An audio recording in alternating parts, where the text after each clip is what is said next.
श्रीमद् भगवद गीता अध्याय 2 प्रवचन क्रमांक 55 गीतारंभ संक्षिप्त परिचय। ओम त्र्यंबकं यजामहे सुगंधिं पुष्टिवर्धनम् उर्वारुकमिव बन्धनान् मृत्युर्मुक्षीयमामृतात् चिन्मयं व्यापि यत्सर्वं त्रैलोक्यं सचराचरम् तत्पदं दर्शितं येन तस्मै श्रीगुरवे नमः। वसुदेवसुतं देवं कंसचानूरमर्दनं देवकी परमानन्दं कृष्णं वन्दे जगद्गुरुम्। ओम तत्सत्। गीतारंभ संक्षिप्त परिचय। कोई कहते हैं कि गीतारंभ धृतराष्ट्र उवाच से हुआ, कोई कहते हैं कि गीतारंभ अथ व्यवस्थितान् दृष्ट्वा इस श्लोक से हुआ।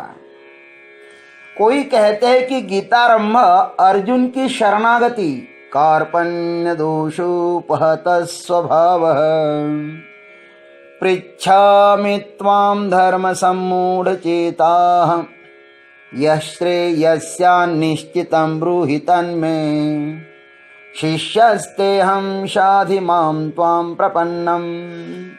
इस श्लोक से हुआ। कोई कहते हैं कि गीतारंभ अशोचानन्वशोचस्त्वं प्रज्ञावादांश्च भाषसे, इस श्लोक से हुआ।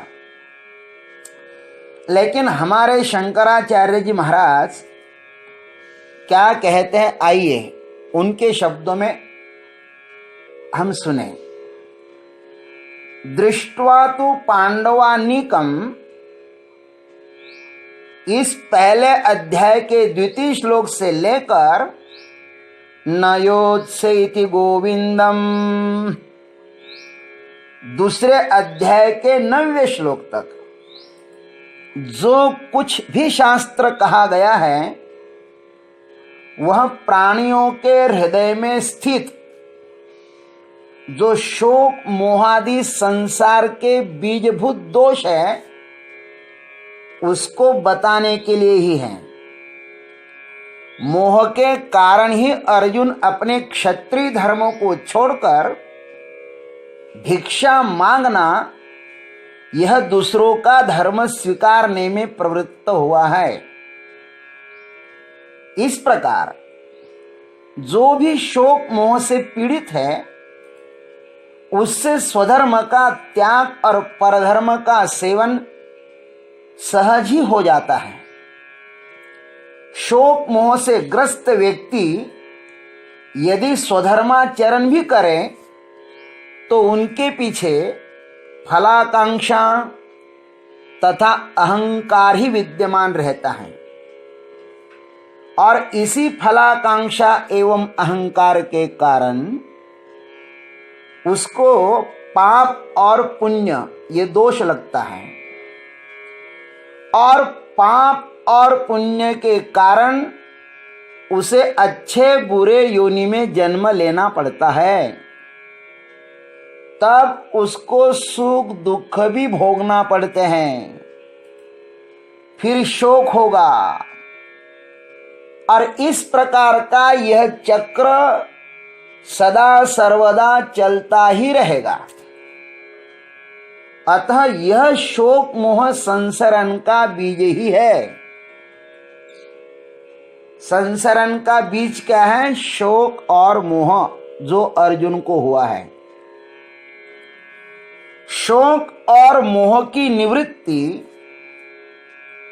सर्व कर्म संन्यास पूर्वक आत्मज्ञान से ही संभव है, अन्य साधनों से नहीं। ऐसा निश्चय कर आत्मज्ञान का उपदेश करने की इच्छा वाले भगवान समस्त लोगों पर जिज्ञासुओं पर अनुग्रह करने के लिए अर्जुन को निमित्त बनाकर अशोचानन्वशोचस्त्वम्, इस द्वितीय अध्याय के 11वें श्लोक से ब्रह्म ज्ञान का शुभारंभ करते हैं। यह है गीता का सच्चा अर्थ। अब ज्ञान कर्म समुच्चयवादी यहां पर शंका करते हैं, उसकी शंका भी आप लोग थोड़ा श्रवण करिए, फिर अपना सिद्धांत समझने में और भी सुगम होगा। वे कहते हैं कर्म संन्यास पूर्वक केवल आत्मज्ञान से ही मोक्ष नहीं मिलेगा। ये उनका मत है, हमारा नहीं, ध्यान रखना। अपितु अग्निहोत्रादि श्रौत स्मार्तादि कर्मों के सहित मोक्ष संभव है। ये कौन कहते हैं? ज्ञान कर्मों को समुच्चय मानने वाले लोग। और ये वो कहते हैं कि गीता जी को भी यही इष्ट है। वे प्रमाण भी देते हैं। क्या प्रमाण देते हैं? अथ चेत्मिमं धर्म्यं संग्रामं न करिष्यसि। ये गीता जी के श्लोक है, इसी अध्याय के। कर्मण्येवाधिकारस्ते एवं कुरु कर्मैव तस्मात् त्वम्। ये चौथे अध्याय का श्लोक है। इत्यादि प्रमाणों से हमारा पूर्वोक्त सिद्धांत स्पष्ट हो जाता है। श्रौत स्मार्त कर्मों में जो पशु हिंसा का विधान है वह भी अधर्म नहीं है। महाभारत युद्ध में ही तो हिंसा ही हो गई कौरवादिकों की, और उन हिंसा को भगवान ने स्वधर्म कहा है। ततः स्वधर्मम कीर्तिंच हित्वा पापम अवाप्स्यसि। देखो ज्ञान कर्म समुच्चयवादी लोग क्या क्या दृष्टांत देते हैं। वे कहते हैं ततः स्वधर्मम कीर्तिंच हित्वा पापम अवाप्स्यसि। इसमें कहा है कि हिंसा से पाप नहीं होगा, किंतु युद्ध में हिंसा न करोगे तो पाप अवश्य ही होगा। और श्रुति ने भी कहा है कि जीवन पर्यंत कर्म करें। जिजीविषेद क्षतगं समाह कुर्वन्नेवेह कर्माणि जिजीविषेद क्षतगं समाह एवं त्वयि नान्यथेतोस्ति न कर्म लिप्यते नर। इत्यादि इत्यादि श्रुतियां हैं। इसका समाधान भाष्यकार करते हैं, पूर्वोक्त शंका ठीक नहीं है। उन लोगों का यह कहना ठीक नहीं है, क्योंकि अशोचान अनवशोचस्त्वम इस श्लोक से लेकर देहि नित्यम अवध्योयम, इस द्वितीय अध्याय के 30वें श्लोक तक, माने 11 से लेकर 30वें श्लोक तक, इन 20 श्लोक में सांख्य बुद्धि परमात्मा तत्व का ही निरूपण किया गया है।